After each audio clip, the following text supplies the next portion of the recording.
Commander Alex Turner wiped the red dust from his helmet visor as he entered the abandoned research facility on Mars. The place had been empty for 3 years, ever since the Galactic Council declared it unnecessary for human operations. Something about the official story never sat right with Turner. Why would the Council spend so much effort building this place only to abandon it so quickly? The facility stretched deep underground, its metal corridors echoing with each step Turner took.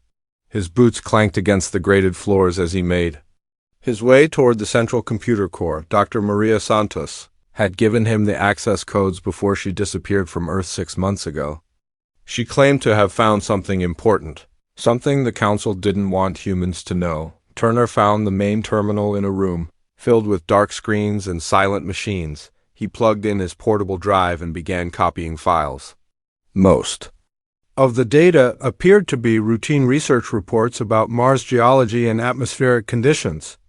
But buried deep in the encrypted folders, Turner discovered something that made his blood run cold. The files contained detailed plans for what the Council called Project Human Integration. The documents revealed that Earth's peaceful first contact with alien civilizations 30 years ago had been carefully planned deception.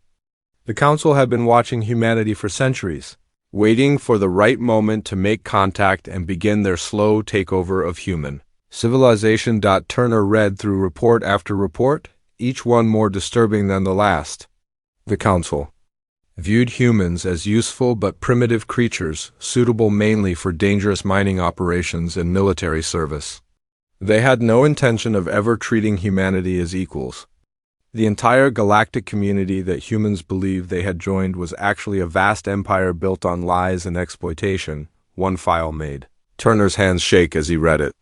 Captain Ben Hayes, Earth's first official representative to the Galactic Council, had discovered the truth about the alien intentions. According to the documents, Hayes had planned to return to Earth and warn humanity about the deception.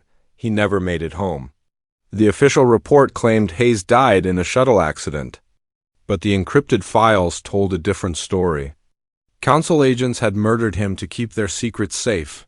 The woman who replaced Hayes, Ambassador Claire Davis, was not the hero the media portrayed her as. The files contained years of communication between Davis and her Council handlers. She had been working for the aliens from the beginning, feeding them detailed information about human military capabilities, population centers, and political leadership. Every speech she gave about human-alien friendship was carefully scripted by Council propaganda experts. Turner copied everything onto his drive and began making his way back to the surface. As he climbed through the facility's levels, he thought about Dr. Santos and why she had risked everything to get him this information. Maria had worked as a Council liaison for 15 years before she started asking too many questions. Her disappearance now made perfect sense. The journey back to Earth took 3 days aboard a commercial transport. Turner spent the time reviewing the stolen files and planning his next moves. He needed to get this information to someone with enough authority to act on it, but he also had to be careful. If Ambassador Davis was truly working for the Council, then other high-ranking officials might be compromised as well. Lieutenant Nick Phillips was monitoring the orbital defense platform Europa base when Turner's encrypted message arrived. Phillips had served with Turner during the asteroid mining wars and trusted him completely.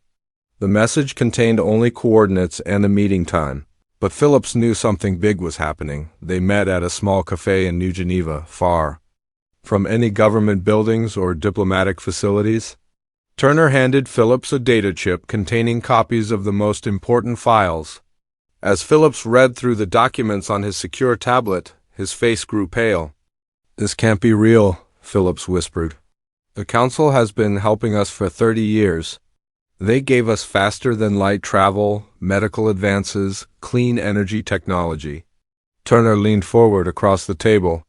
All of it was designed to make us dependent on them. Look at the technical specifications they shared with us.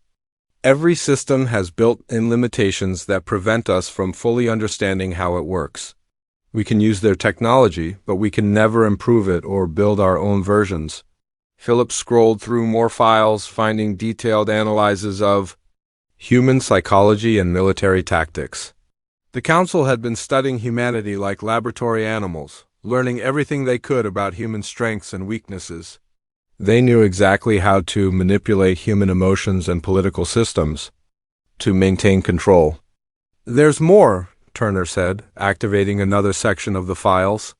"They've been slowly poisoning our atmosphere through their environmental aid programs. The atmospheric processors they installed are designed to make subtle changes that will increase human dependence on Council medical technology over the next century." Phillips found reports about unusual energy signatures detected from Council ships orbiting Earth. His partner, Sergeant Lucy Morgan, had noticed the same anomalies during routine sensor sweeps. The alien vessels were conducting detailed scans of Earth's defense networks while pretending to be on diplomatic missions. The two men spent hours going through the evidence, each revelation more shocking than the last. The Council had similar deception campaigns running against dozens of other species throughout the galaxy. Humanity was just one victim in a vast empire built on lies and exploitation. Turner showed Phillips the final piece of evidence, a personal message recorded by Captain Ben Hayes just hours before his death. Hayes appeared on the screen, his face grim but determined. "If you're watching this, then I'm probably dead and the truth is finally coming out. The Galactic Council sees us as nothing more than useful animals. They plan to use humanity for the most dangerous jobs in their empire while keeping us ignorant and dependent. We have to fight back before it's too late." Phillips stared at the screen long after Hayes' message ended. "What do we do with this information?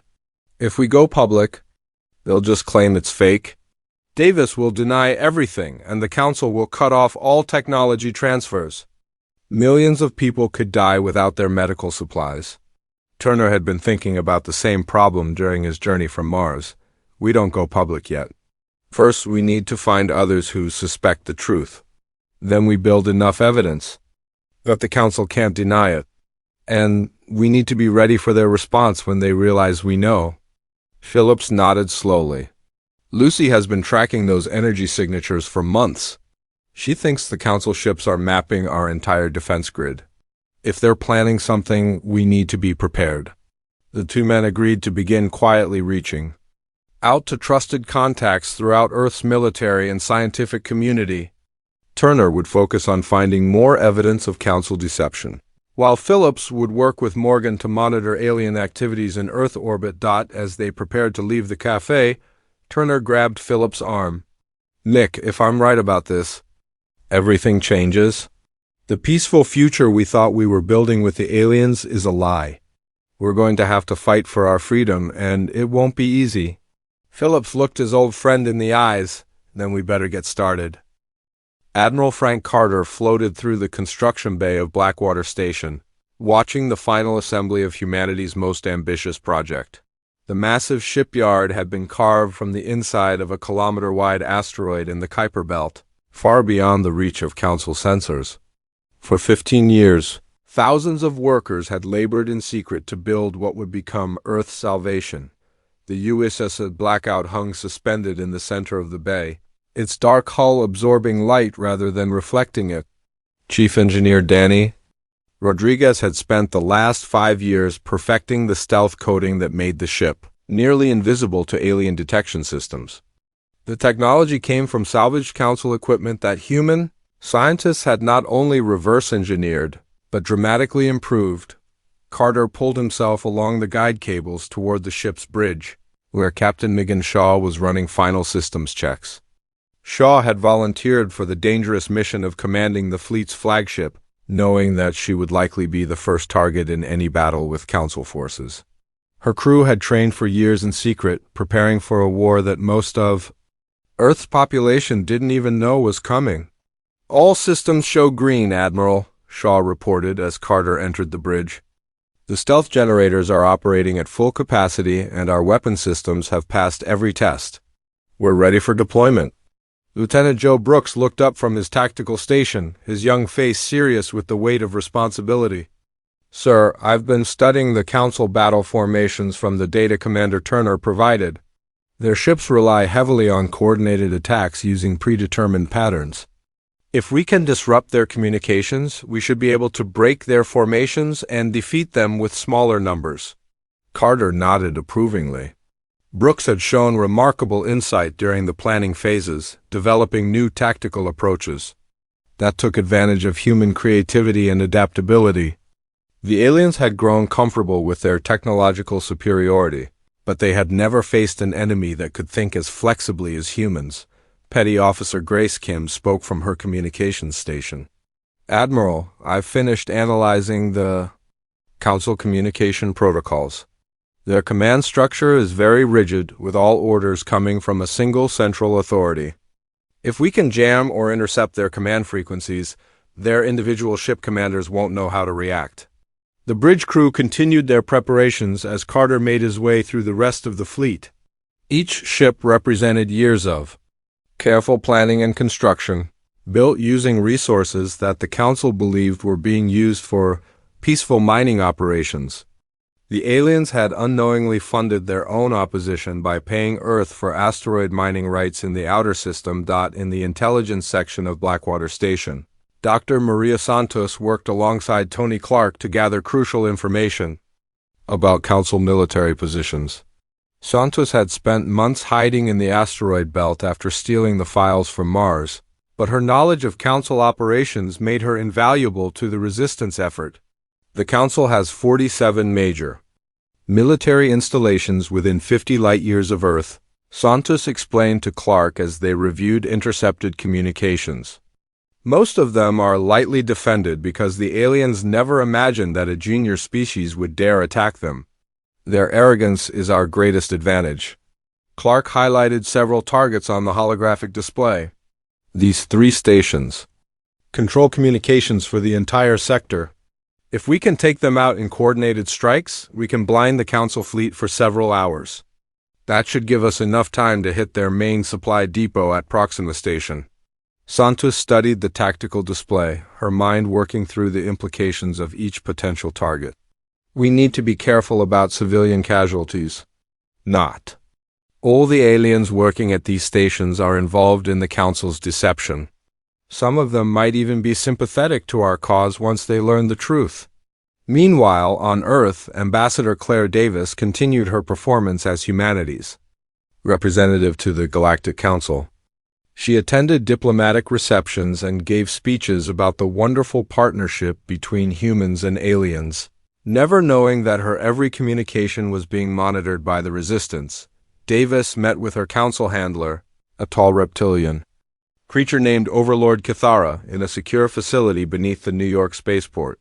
"The humans remain completely unaware of our true intentions," she reported confidently. "Their military forces are focused on asteroid mining operations and show no signs of preparing for conflict." Cathara's scaled face showed satisfaction. "Excellent. The integration timeline remains on schedule. Within 10 years, humanity will be completely dependent on our technology and ready for full incorporation into our labor force." "Have there been any signs of resistance or suspicious activities?" Davis shook her head. "Nothing significant. A few minor officials have asked questions about resource allocation, but nothing that suggests they suspect our plans. The humans are too trusting and naive to see through our deception." Back at Blackwater Station, Admiral Carter received regular updates from Commander Turner and Lieutenant Phillips about Council activities in Earth orbit. The alien ships continued their surveillance missions, believing they were gathering intelligence without being detected. In reality, human forces were learning just as much about Council capabilities and intentions. Turner's latest report contained disturbing news about increased Council ship movements throughout the solar system. They're positioning vessels near all our major colonies and industrial facilities, Turner explained during a secure video conference. "It looks like they're preparing for some kind of operation, possibly a show of force, to remind us of our place in their empire." Carter studied the tactical displays showing Council ship positions. "How long before they realize we're not the helpless primitives they think we are?" "Hard to say," Turner replied. "Dr. Santos thinks we have maybe 6 months before they start their next phase of integration. That's when they'll begin making demands that Earth can't refuse without revealing our true capabilities." Phillips joined the conversation from Europa base. Lucy and I have been tracking energy buildups in the Council ships. They're powering up weapon systems and conducting what look like targeting exercises. I think they're getting ready to make their move. Carter made his decision. Then we move first. Signal all ships to begin final preparations for deployment. We launch in 72 hours. Throughout Blackwater Station, thousands of personnel began the complex process of preparing the fleet for its first mission.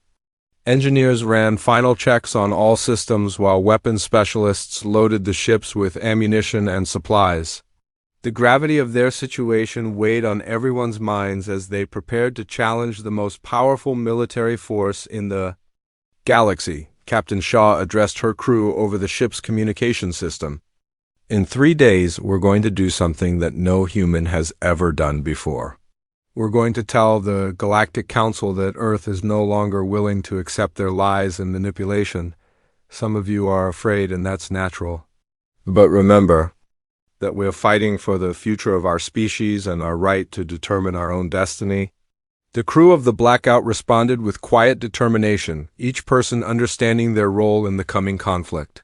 They had trained for years for this moment, preparing to face an enemy that outnumbered them but underestimated their capabilities.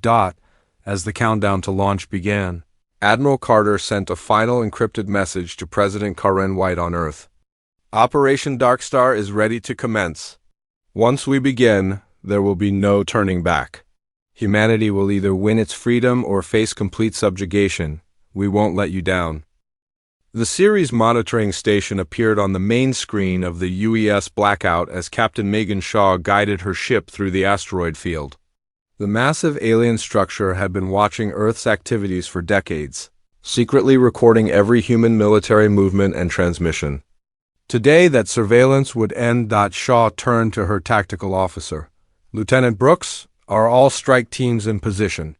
Yes, Captain, Brooks replied, his fingers dancing across the control panel. Red Squadron is approaching from the dark side of the asteroid. Blue Squadron has positioned themselves near the station's main communications array, and Green Squadron is standing by to cut off any escape routes. The human fleet had spent 3 days moving into attack positions around the Council station. Their stealth technology allowed them to approach undetected, something the alien defenders had never experienced before. Every Council species that had challenged them in the past had used conventional tactics that were easy to predict and counter. Commander Alex Turner watched the tactical display from his command ship, the UE Storm. His job was to coordinate the three-pronged attack that would capture the station intact while minimizing casualties on both sides. The humans needed the intelligence stored in the station's computers, but they also wanted to show the galaxy that Earth could fight with. Honor. All ships report ready, Commander, his communications officer announced. We're receiving final targeting data from our reconnaissance drones. Turner took a deep breath before giving the order that would change human history forever. Begin the attack. Remember, we want prisoners and data, not just destruction. The first sign of trouble for the Council defenders came when their long-range sensors simply stopped working. Grace Kim had infiltrated their detection network weeks earlier, planting viruses that would activate at the precise moment of attack. The alien technicians stared at blank screens, unable to understand why their advanced systems had suddenly failed. Captain Shaw's stealth ships materialized out of the darkness like ghosts, their weapons already locked onto key targets. The aliens had never seen ships that could become completely invisible, and their panic showed in their confused radio chatter that the humans were intercepting and translating in real time. This is Captain Shaw of the Earth Defense Fleet. She. Broadcast on all Council frequencies. Your illegal surveillance of human space ends today. Surrender immediately and no one will be harmed. The station commander, a tall insectoid creature named Sub-Overlord Vexenal, could not believe what he was seeing. According to all Council intelligence, humans lacked the technology for interstellar warfare. Their ships were supposed to be crude mining vessels barely capable of reaching the outer planets. How are they here? Vexenal clicked to his tactical officer. Our reports said the humans have no military capability beyond their own solar system. the tactical officer's compound. Eyes reflected the light from multiple warning displays. Unknown, sir. These ships don't match any design in our database. Their stealth technology appears to be superior to our own. Lieutenant Brooks implemented his new tactical formation as the battle began in earnest. Instead of the massive ship-to-ship combat that aliens expected, the humans used small groups of vessels working together like hunting packs. 3 or 4 human ships would coordinate their attacks on a single council vessel, overwhelming its defenses through speed and teamwork rather than raw firepower. The alien defenders tried to fall back on their standard battle formations, but their rigid command structure made them vulnerable to the fluid tactics that humans had developed. When one council ship moved to support another, it left itself open to attack from a third direction. The humans seemed to anticipate every alien response before it happened. Turner watched the battle unfold according to plan. Signal Blue Squadron to begin their assault on the communications center. We need to cut off their ability to call for reinforcements. The Blue Squadron ships moved with precision through the station's defensive grid, their pilots using skills learned in the dangerous work of asteroid mining. Navigating through the debris field around Ceres required split-second timing and perfect coordination, abilities that served them well in combat. Dr. Maria Santos and Tony Clark prepared for the most dangerous part of their mission as human boarding. Parties fought their way into the station. They needed to reach the central computer core and download years of intelligence data before the aliens could destroy it. Santos knew the layout of council stations from her years working as a liaison, while Clark had the technical skills to break through their security systems. The main computer core is 3 levels down from the command center, Santos explained as they moved through the station's corridors. But they'll have multiple backup systems and fail-safes designed to prevent exactly what we're trying to do. Clark carried specialized equipment designed to interface with alien computer systems. Don't worry about their security. I've been studying council encryption methods for months.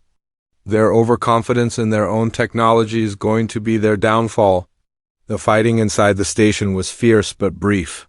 Human soldiers moved through the corridors with tactical precision, using non-lethal weapons when possible but responding with deadly force when threatened. Many of the alien technicians surrendered without resistance once they realized their situation was hopeless. Sub-Overlord Vexenal found himself trapped in his command center as human troops surrounded the facility. He had sent distress signals to the Council fleet, but the humans had somehow blocked all communications. For the first time in his long military career, he faced an enemy that had outmaneuvered him completely.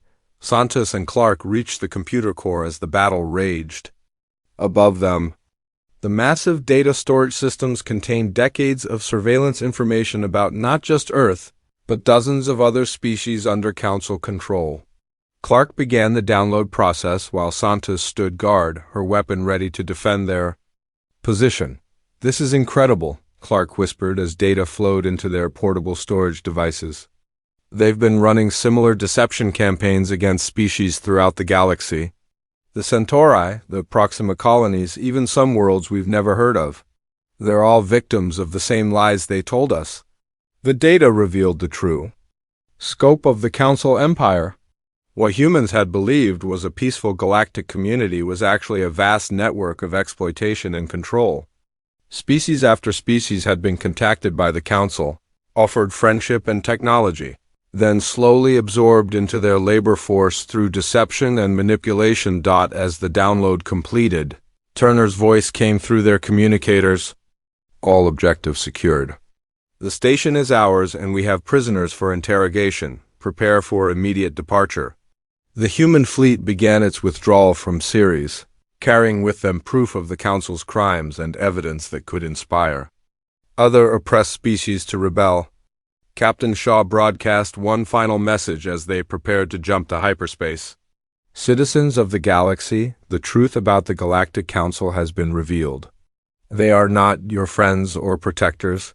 They are conquerors who use lies instead of weapons to enslave entire civilizations. Earth will no longer submit to their deception, and we call upon all free peoples to join us in resistance. The message spread across Council communication networks before alien technicians could block it. On worlds throughout the galaxy, oppressed species heard humanity's Declaration of Independence and began to question their own relationships with the Council.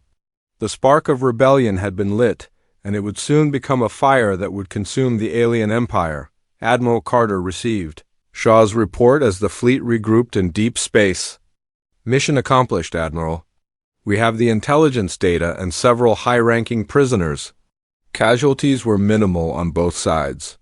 Carter smiled grimly as he prepared for the Council's inevitable response. Well done, Captain. Signal all ships to prepare for hyperspace jump.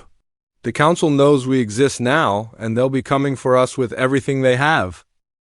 War Marshal Zithron stood on the bridge of his flagship, the Eternal Dominion, watching as the largest Council fleet in galactic history assembled around him. 500 warships from a dozen different species had answered the call to crush the human rebellion before it could spread to other worlds.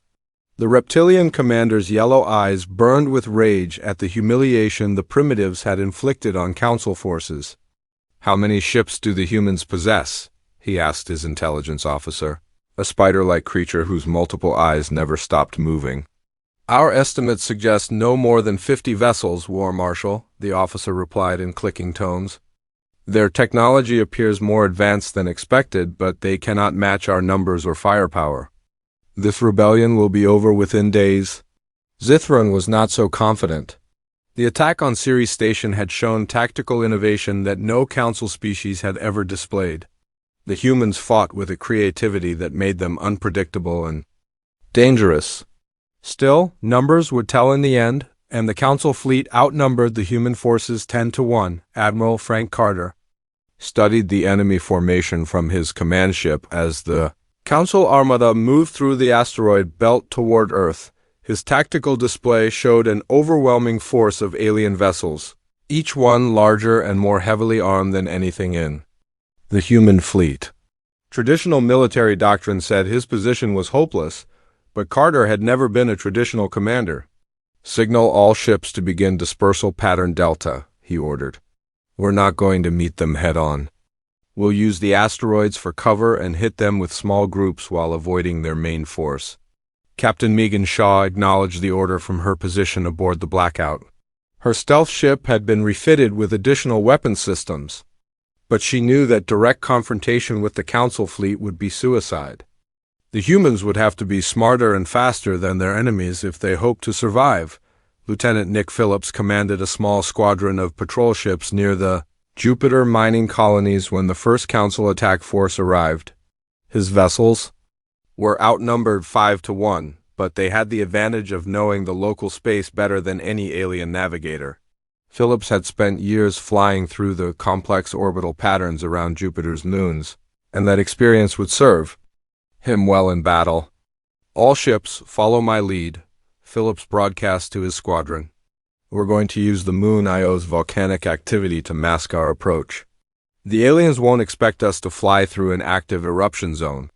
His pilots followed him through the dangerous space near Io's surface, where volcanic plumes and radiation made sensor readings almost impossible.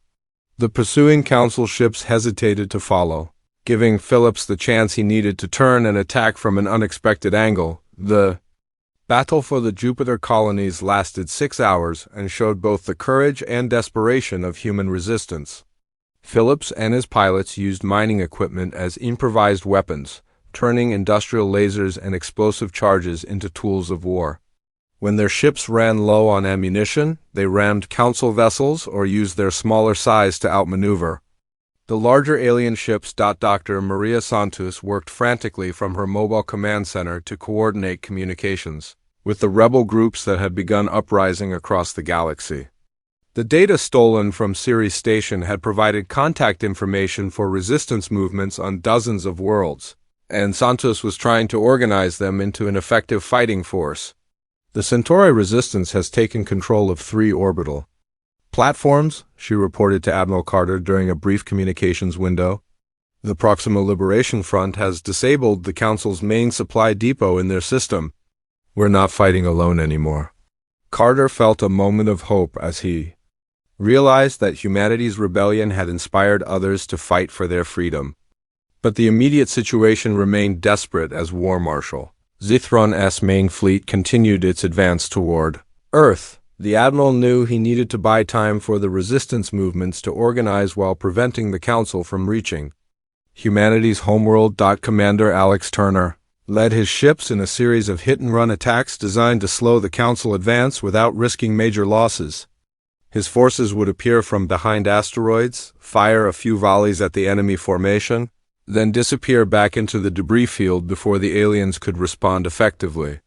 The tactics were working, but Carter knew they couldn't delay the inevitable forever. "Admiral," Turner reported after his latest attack, "we've managed to destroy or disable about 30 enemy ships, but they're adapting to our tactics. They're starting to send out patrol groups to sweep the asteroid fields before their main force advances." Carter studied the tactical situation and made a difficult decision. All ships fall back to the Saturn defense line. We're going to make our stand in the rings where we can use the ice and rock particles to our advantage. The retreat to Saturn took 18 hours, with human ships constantly harassed by Council patrol vessels. Several ships were lost during the withdrawal, their crew sacrificing themselves to allow the main fleet to escape. Each loss weighed heavily on Carter's mind, but he knew that preserving the fleet was more important than individual battles. War Marshal Zithron was pleased to see the humans retreating toward Saturn. The gas giant's rings would limit maneuvering space and favor his larger ships with their superior firepower. He began planning the final battle that would crush human resistance and restore Council authority. "Deploy the fleet in standard formation 7, he ordered. "Battleships in the center, cruisers on the flanks, and fighter squadrons forward for reconnaissance. Once we engage the human fleet, we'll show the galaxy what happens to species that defy the Council." The Battle of Saturn's Rings began at dawn on the third day of the Council advance. Carter had positioned his ships within the ring system itself, using the countless chunks of ice and rock as both cover and weapons. When Zithron's forces entered the rings, they found themselves fighting in an environment that favored smaller, more maneuverable vessels. Captain Shaw's stealth ship struck first, appearing suddenly among the Council formation and targeting their command vessels. The aliens had never fought an enemy that could become completely invisible, and their confusion showed in their scattered response to the attacks. Lieutenant Joe Brooks coordinated the human fighter squadrons as they darted between the ring particles, using the debris as shields while attacking the larger Council ships.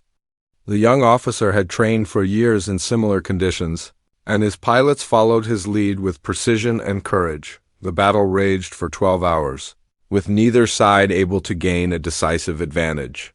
The humans used their superior knowledge of the local environment to avoid destruction, while the Council forces slowly pushed forward through sheer weight of numbers. By the end of the day, both fleets had suffered heavy casualties. Carter made the hardest decision of his career as night fell over the battlefield. "All ships implement Evacuation Protocol 7. We're going to sacrifice half the fleet to save the other half and give Earth more time to prepare its defenses." The Admiral's plan worked, but at a terrible cost. 25 human ships stayed behind to hold off the Council advance while the remainder of the fleet escaped toward Earth. Those brave crews fought to the last, buying precious hours with their lives. As Carter's damaged fleet limped toward humanity's homeworld, he knew that the final confrontation was approaching. Earth's orbital defenses were strong, but they had never been tested against an enemy as determined as War Marshal Zithron and his surviving forces. War Marshal Zithron stared at the blue marble of Earth hanging in space before his battered fleet. The human homeworld looked peaceful and defenseless, but the reptilian commander had learned not to underestimate his enemy. The primitives had cost him nearly half his ships during the fighting at Saturn, and their resistance had inspired rebellions across a dozen worlds. "This ends here," he hissed to his remaining officers. "We will bombard their orbital installations and force their surrender." The galaxy must see that defying the Council leads only to destruction. The surviving Council fleet numbered less than 300 ships, still outnumbering the human forces but no longer the overwhelming force that had left Council space weeks earlier. Many of the alien crews were demoralized by their losses, and the unexpected tenacity of human resistance. Admiral Frank Carter watched the approaching enemy from Earth's primary orbital defense station. His own fleet had been reduced to barely 40 ships, but they were supported by the planet's defensive systems and reinforced by vessels from the outer colonies that had rushed to defend humanity's homeworld. "All stations report ready, Admiral," Captain Megan Shaw announced from her position aboard the rebuilt Blackout. "The planetary defense grid is online and our missile platforms are fully loaded. We're as ready as we'll ever be." Carter nodded grimly as he studied the tactical display. Earth's defenses were formidable, but they had never been tested against an enemy as determined as Zithron? The fate of humanity and the growing galactic rebellion would be decided in the next few hours. Dr. Maria Santos worked frantically in the command center's intelligence section, coordinating with rebel forces. Throughout the galaxy, the uprisings had spread far beyond what anyone had expected, with entire star systems declaring independence from Council rule. The aliens were fighting wars on dozens of fronts, their empire crumbling as oppressed species found the courage to resist. "Admiral, I'm receiving reports from the vegan-free states," Santos called out. "They've destroyed the Council garrison in their home system and are moving to support our position. Their fleet should arrive within 6 hours." Carter felt a surge of hope at the news. If humanity could hold out long enough, they might receive reinforcements that could tip the balance of the battle. But 6 hours was a long time. When facing an enemy determined to destroy everything humans had built, the battle began when Zithron's forces opened fire on Earth's outer defensive perimeter. The alien weapons lit up space with deadly energy beams, but the humans had learned from their earlier encounters. The defensive stations used adaptive shielding that could adjust to different types of attacks, technology developed by Chief Engineer Danny Rodriguez during the long years of secret preparation. Lieutenant Joe Brooks commanded the human fighter squadrons as they launched from their hidden bases on the dark side of the moon. His pilots had trained for this moment their entire careers, knowing that they might be humanity's last line of defense against alien conquest. "Remember your training?" Brooks broadcast to his pilots. "Stay close to the defense platforms and use their shields for cover.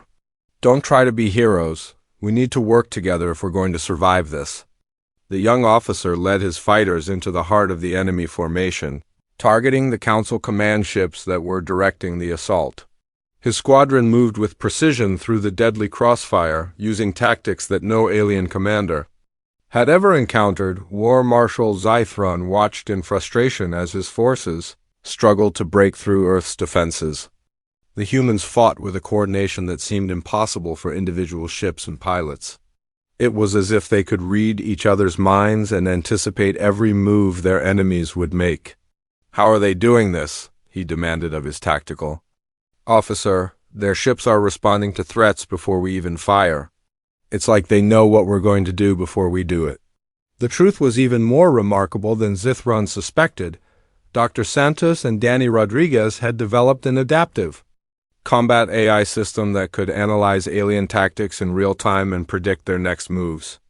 The system learned from every enemy action, becoming more effective as the battle continued. Captain Shaw led a daring assault on the Council flagship as the battle reached its climax. Her stealth ship and 3 escorts managed to penetrate the enemy formation undetected, their goal to capture or kill Zithron and break the alien chain of command. "Boarding parties, prepare for assault," Shaw ordered as her ship attached itself to the enemy vessel's hull. "Remember, we need Zithron alive if possible. His surrender could end this war." The fighting inside the Council flagship was fierce and desperate. Human Marines, led by Sergeant Lucy Morgan, battled through corridors filled with alien defenders who knew that defeat meant the collapse of their empire. Morgan's troops used their superior training and equipment to overcome enemies that were larger and stronger but less adaptable. Commander Alex Turner coordinated the overall defense from his position aboard the orbital command station. His screen showed the battle raging across near-Earth space as human and alien ships traded devastating volleys. The outcome remained uncertain, with both sides taking heavy losses. "Admiral, the enemy is concentrating their remaining forces for a final push against the defense grid," Turner reported. "If they break through, they'll have a clear shot at the planet's surface." Carter made his final gamble, ordering all remaining human ships to form a defensive wall between the aliens and Earth. "This is where we make our stand. No ship retreats. No ship surrenders. We hold this line or humanity falls." The climactic moment came when Shaw's boarding party reached the Council flagship's command center. Zithron stood surrounded by his remaining officers, his scaled face twisted with rage at the humiliation of being boarded by primitives. "You cannot win," he snarled at Shaw as her Marines secured the bridge. "Even if you defeat me, other council, fleets will come. Your species will be exterminated for this rebellion." Shaw looked the alien commander in the eyes without flinching. "Maybe other fleets will come, but they'll face a galaxy where every oppressed species knows that the council can be beaten. Your empire is finished, whether you admit it or not." The capture of Zithron broke the morale of the remaining council forces. Ship after ship surrendered rather than continue a hopeless battle, while others attempted to flee back to their home systems. The great fleet that had come to crush humanity was scattered to the winds. News of the Council's defeat spread across the galaxy within hours. On world after world, oppressed species rose up against their alien overlords, declaring independence and forming their own governments. The empire that had ruled through deception and fear for centuries crumbled in a matter of days. 3 months later, Admiral Carter stood before the newly formed Galactic Democratic Assembly as its first Secretary General. Representatives from dozens of formerly oppressed species filled the Great Hall, working together to build a new order based on equality and cooperation rather than domination. "We gather here not as conquerors but as liberators," Carter addressed the assembly. "Humanity did not fight to build our own empire, but to ensure that no species would ever again suffer under the tyranny we experienced. Together we can build a galaxy where all peoples are free to determine their own destiny." Captain Shaw had been chosen to lead the new interspecies peacekeeping force, her ships patrolling the spaceways to ensure that the mistakes of the old council were never repeated. The woman who had once commanded a single stealth ship now oversaw a fleet drawn from dozens of worlds. United in their commitment to freedom, Dr. Santos established the Galactic Science Cooperative, bringing together researchers from across known space to share knowledge and advance technology for the benefit of all species. The secrets that the Council had hoarded for themselves were now freely available to any world that desired them. Commander Turner led the Department of Truth and Reconciliation, investigating the crimes of the old regime and helping former Council worlds transition to democratic governance. His work ensured that the victims of alien oppression received justice while preventing cycles of revenge that could lead to new conflicts. Earth's ships now sailed among the stars not as conquerors but as guardians, protecting the weak and ensuring that freedom would endure. Humanity had won more than just their independence. They had fundamentally changed the nature of galactic civilization itself, proving that courage and determination could triumph over even the most entrenched systems of oppression.